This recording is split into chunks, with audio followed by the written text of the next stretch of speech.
What's up, y'all? Welcome to the Muscle Mentality Podcast. Today, we're going to talk about a couple things that's holding you back from your fat loss journey, from you reaching your goals a lot easier. This certain thing is actually holding you back, but I'm going to give you how to minimize the damage of this, how to minimize the effects of what it's bringing on to your body, to your life, and how to optimize your life by adhering to a few things that plays a major role in fat loss. And when you are able to adhere to what I'm about to tell you, this is just going to ignite your fat loss, and so that it's a lot easier for you to do. And we really don't even think about this is what is really causing for me to store belly to store belly fat, or to store fat period in certain areas that we might not like. I want to tell you a little bit, educate you a little bit about what cortisol does for your body, what raises cortisol, and how to keep cortisol low to optimize your life and make your life a lot easier. So that first thing is what is cortisol and how does it affect us in our body. So cortisol regulates our energy by releasing stored energy, glucose, for immediate use. So if you're doing something really fast, really hard, just think about you running a sprint, think about you doing something quick. Our body's natural response is to use glucose. Glucose is just the way of how carbs are stored in our body. So this cortisol helps control inflammation and blood pressure. So a lot of you that have high blood pressure or a lot of inflammation in the body, more than likely your cortisol is always up and you're never allowing it to come down so that you can start to heal your body.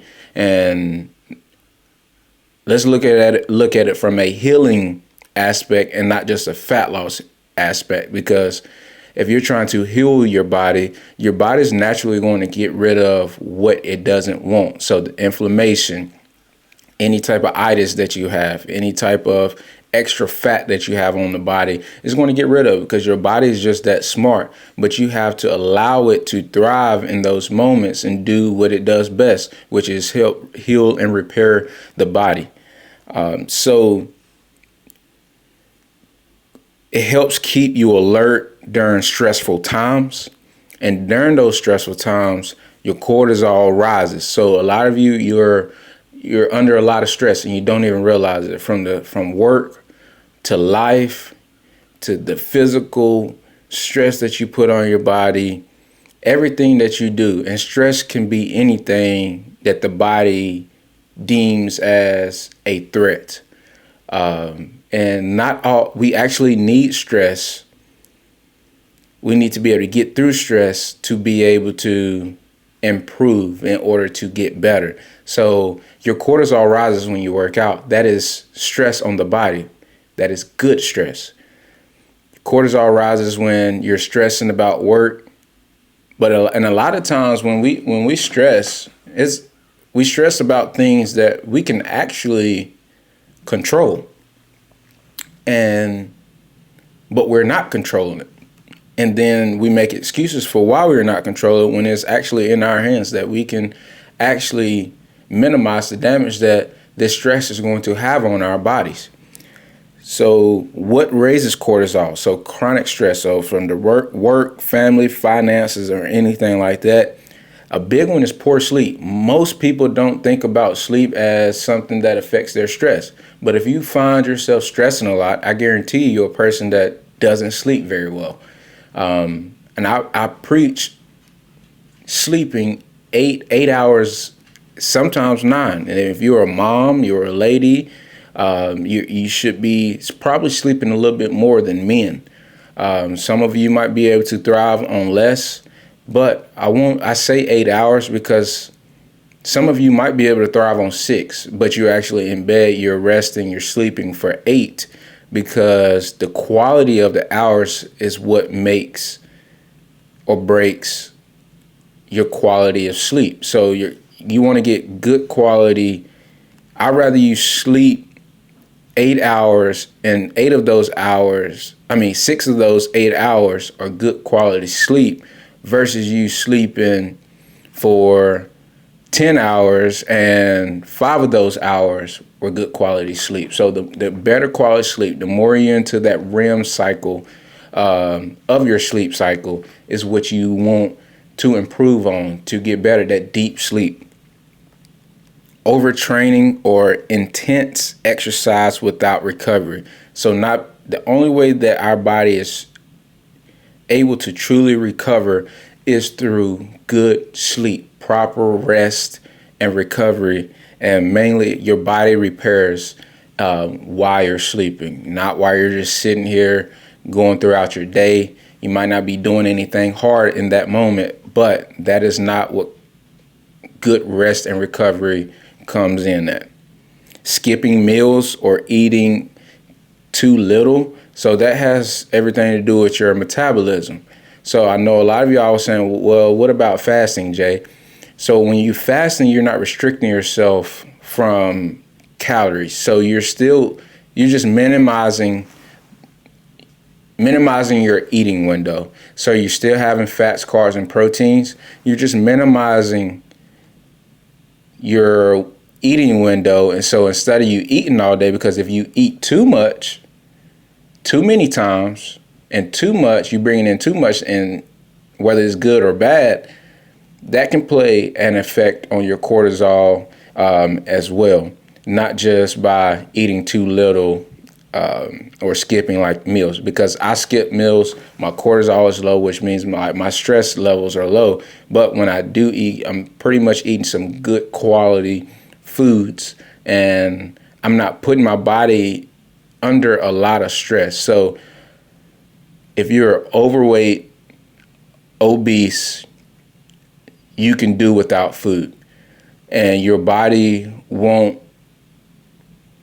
think that, hey, I'm actually going into starvation mode. Let me hold on to some fat. So when you're fasting, you're actually giving your body time to start burning through the fat stores that it has. So then when you do come back and eat, you're going to actually maximize your metabolism, maximize your fat loss and muscle gain.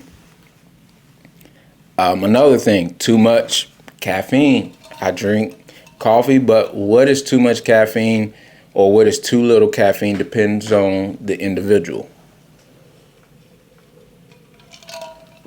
What is your tolerance to caffeine can play a big part in if your cortisol is high or low.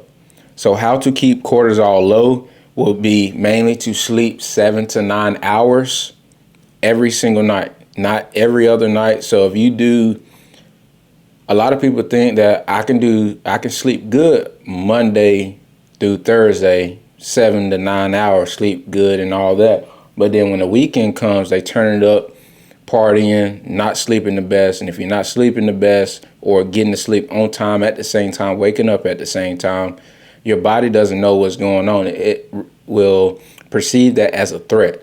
And you don't want that fight or flight, that cortisol to rise because of you're not adhering to your sleep schedule. So you can't party on the weekends, drink, eat whatever you want on the weekends, and expect to still see good results. You actually have to continue to still do the things on the weekends that you're doing during the week to maximize, to help you thrive each and every day. So of course, that stress management, you need to practice mindfulness. You need to do some deep breathing. A lot of you are mouth breathers. You need to be able to, without thinking about it, you should be breathing in through your nose, breathing out through your mouth. A lot of you are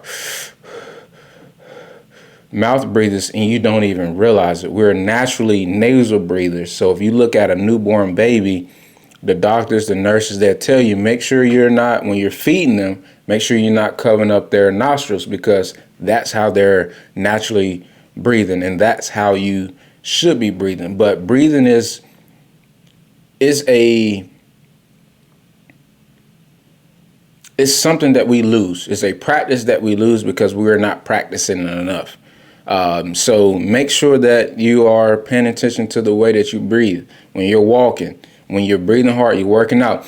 In through your nose, 2-3 seconds. Breathe out through your mouth for 2 to 3 seconds, and just continue to keep practicing that, because that is a muscle that you need to be working as well. Some people like to practice yoga. Practicing yoga is a good way to minimize stress, decrease stress. One way for me to decrease my stress is by working out.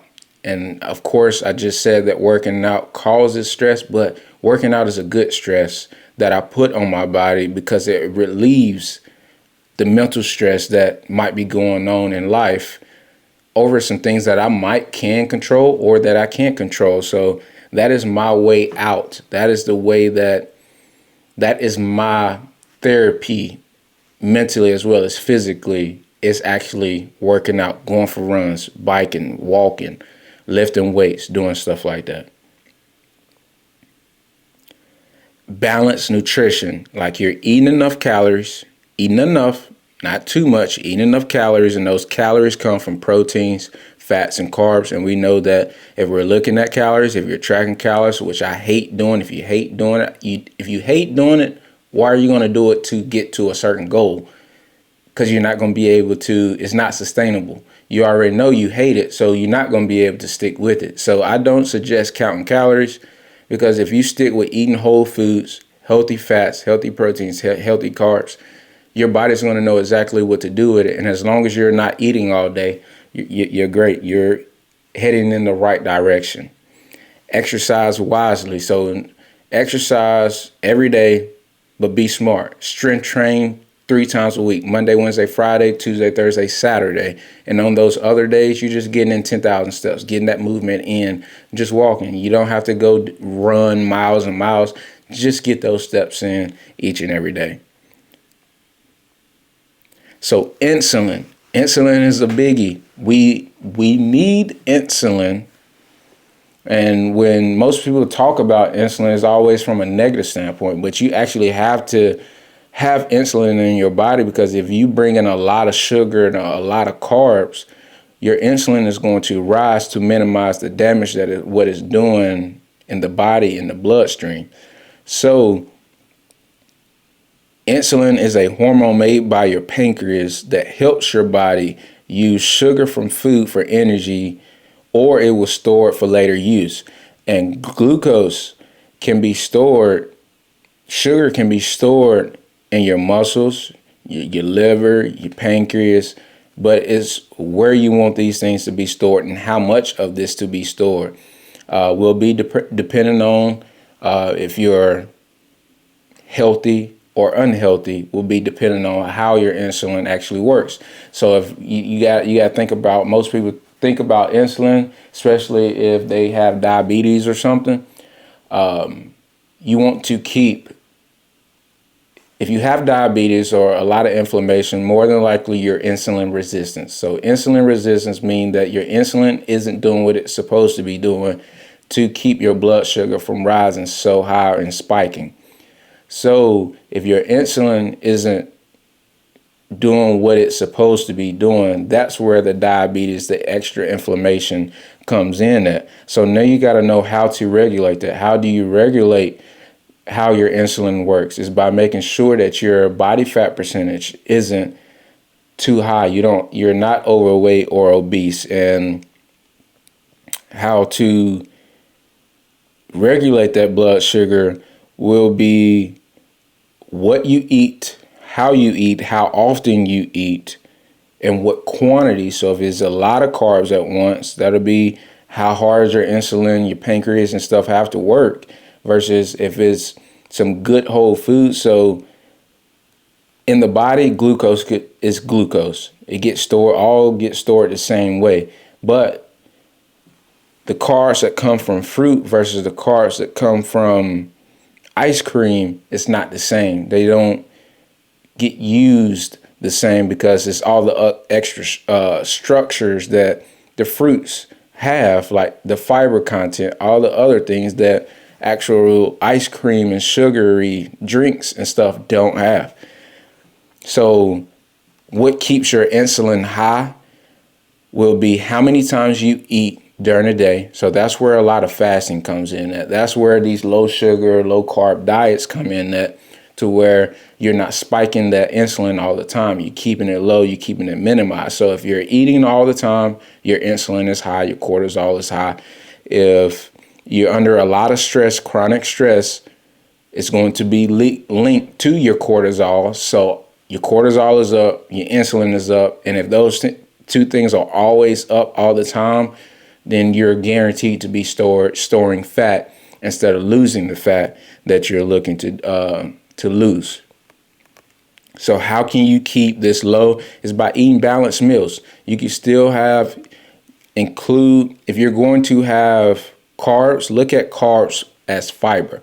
So when you're looking at fiber, you need to be picking foods that has fiber in it instead of looking at proteins. Instead of you looking at carbs, fats, and proteins, I want you to look at fiber, fats, and proteins. That way, you know that whatever carbs you have coming in, if it's paired with fibers, then your body's going to know exactly what to do with it and how to regulate it. And that fiber is going to help the digestion and keep that insulin from rising as much because of that fiber content in it. So timing your meals, maybe. I really don't like to put myself on a timetable because life happens. I'm a dad, I'm a husband, I'm a business owner. I have a lot of responsibilities. So me eating all the time and having to stress about what I'm going to eat, if I'm eating the right things, puts more stress on me. So fasting actually helps me thrive each and every day. It helps me become a better dad, a better husband, a better business owner, because I'm thriving in these moments. I'm more clear-headed.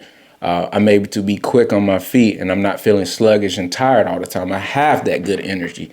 So it's all about keeping that insulin low, keeping that cortisol low.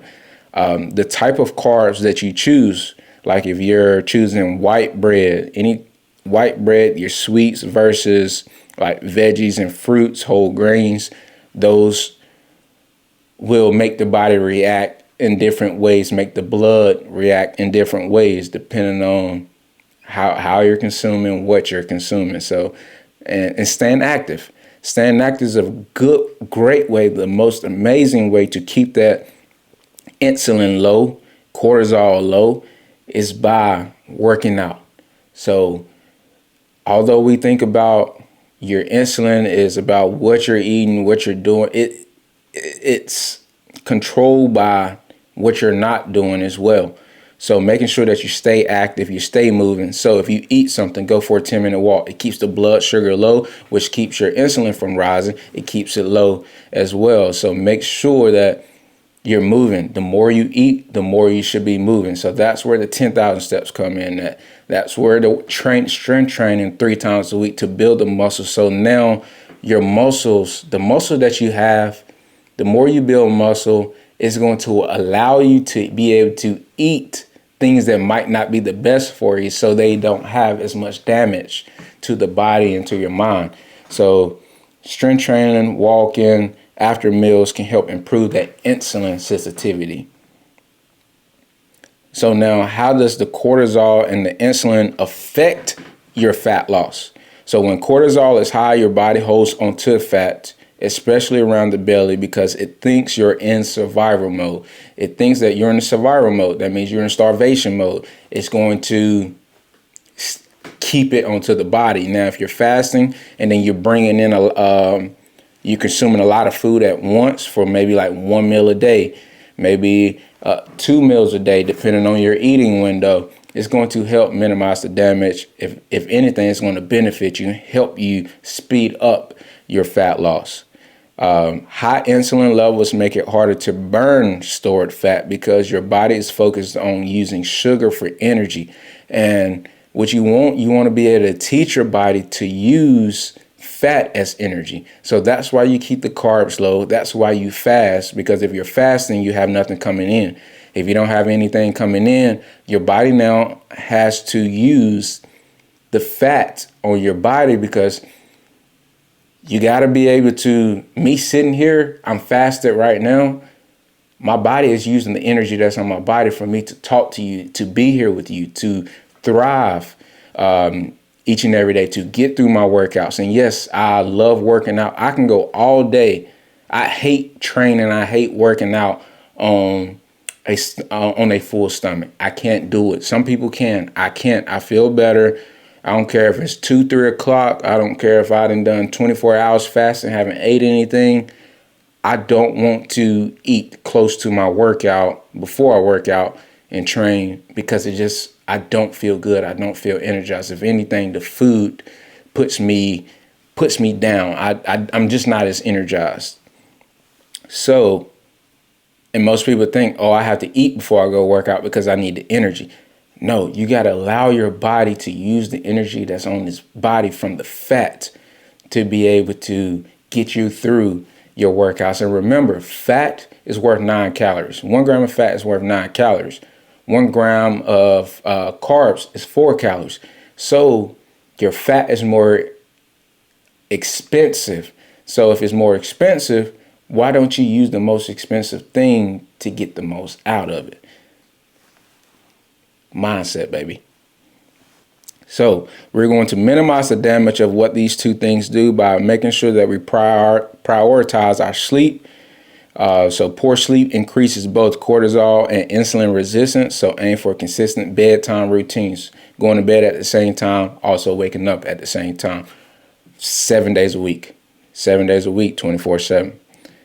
Managing your stress. So making sure that your chronic stress isn't elevating your cortisol, which can lead to higher insulin levels and fat storage. So use your stress reducing practices like meditation, walking in nature. Instead of being on a treadmill, focus looking at a screen, looking at a wall. Get out of nature, because you're going to reap all the other benefits by getting out walking as well. Exercise smarter. So don't go into a gym thinking going into a workout, or at home, wherever you're working out at, don't go into that training session thinking that you have to do 100 exercises. You do the basic movements, get strong, practice those movements. And when you practice those movements, you're going to naturally get strong and stay away from injury. It will help improve your insulin sensitivity because of the muscle. And it's going to help keep that cortisol low as well. Eat for balance. Eat for balance. So avoid the high sugar or high carb meals without protein and fat. The more carbs you have, the more protein you have. The more fats you have, the more protein you should have as well. I don't usually like to mix a lot of I don't like to do high fat and high carb at the same time. I want my body to be able to utilize the fats in that moment, or either the carbs in that moment. And you're naturally going to get the fat. If you're eating meat, you're going to naturally get the natural fats that come from meat as well. So just make sure that when you're looking at cortisol and insulin, whether you have diabetes or not, what you do each and every day affects both of those two things. And both of those two things is going to determine whether you're losing body fat or gaining body fat. And we know that having a high body fat percentage is not the best for us, health-wise, confidence-wise. So approach your lifestyle. And if you're needing help from this, so make sure you're in touch with your doctors. And a lot of these, like shots, like the Ozempics, the Metformins, the Jardins, all those things help you minimize how much you eat, but also the damage that what you're eating is going to do to your body. So the way I approach it, instead of going on to these medicines and these different type of drugs, some people need them, yes. But before you get on there, you need to figure out what is causing you to be in this situation anyway. And the reason why you're in this situation is because the way your mindset, the way your lifestyle is, from what you're eating, what you're not eating, what you're doing or what you're not doing. So if you're still, even though you might get on one of these drugs and you get 50 pounds down, 100 pounds down, 200 pounds down, but have you really fixed what actually caused you to be in that place? And that's all up here. So that's what I teach through my program, my Thrive Transformation program. It's more up here, because if I'm able to help you here, everything else is going to benefit from what we do right here in the way you approach your lifestyle, your nutrition, your training, and the way you think each and every day and what it means to you, your relationship with food. So you have to fix the main thing. Keep the main thing the main thing. And that main thing is your mindset, your relationship with your food, your nutrition, and stuff like that. You're working out. So there's two things. You can get on a drug, get the results, get off the drug, because you're not going to want to be on it for the rest of your life. So you can get on that drug, get off of it after you reach the results you have. What you're going to do after you get off that medicine, that drug. You didn't fix the habits. You didn't fix the mindset that got you there in the first place. So now for that other person, that person B, what I want them to do and what I teach is, let's work our mindset. Let's work our nutrition before you get on that drug. Let's try to let's get as much progress as we can before we take that, because if you are eating the right foods, you're doing the right things daily, though exercise and nutrition and mindset, those three things right there are going to do a better job than the drug that you have. Because if I'm able to get you to lose 10 pounds through nutrition, training, and mindset versus 10 pounds with the drug of whatever choice, you'll be able to lose that 10 pounds and you know what you did to lose the 10 pounds and keep it off, versus if you're on the drug is doing all the work, and all the drug is doing is maybe benefiting your insulin and your cortisol to help you lose weight by you not eating as much. But the foods that you eat, the approach that you take, and the way that you train is going to minimize how much you eat anyway, but also improve the quality of your life, improve the quality of those foods that is going to actually do the same thing that the drug is doing. But you can't look for an easy way out, because the easy way out is the drug. It is.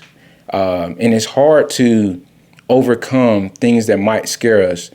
It's hard to overcome getting healthy when you have not been healthy and confident your entire life. So yes, I know it's hard. It won't be easy, but you can take the hard right over the easy wrong right now. And that hard right is focusing on your nutrition, your life, your lifestyle, the way you live your life, the way you think about yourself. Doing that hard right now instead of trying to take the easy way out. Because if you take the easy way out, the easy way is not always the right way. And it's actually going to prolong your pain and your suffering.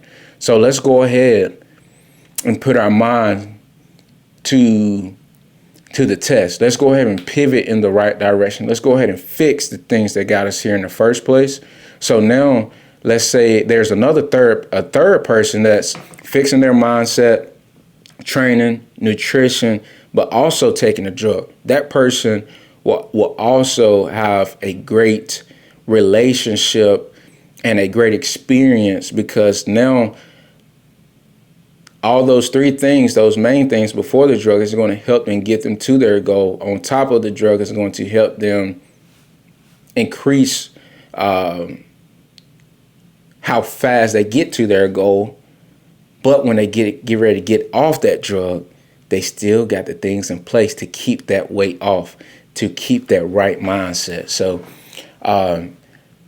So make sure at the end of the day, make sure you're paying attention to your insulin and you pay attention in your cortisol by making sure that you minimize stress. You minimize the damage from what foods, the carbs that you're having. So look at food as protein, healthy fats, and fiber, making sure that you're getting in 7 to 9 hours, making sure that you're hydrating with mineral water, you're loving yourself, you're training 3 to 4 times a week, strength training, and you're getting 10,000 steps on those other days every single day.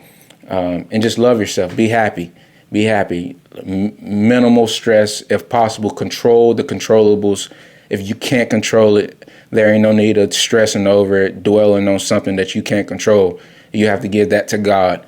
And once you are able to really put your faith in yourself, put your faith in God, and trusting that He knows best, and you really truly believe in that, I guarantee you success. There's no way that you can't succeed with God on your side, and with you actually living the life that you want to and actually wanting better for yourself. So love yourself. Be great. I love y'all. I see y'all on the next one. It's your boy Jay Williams with the Muscle Mentality Podcast. Love y'all.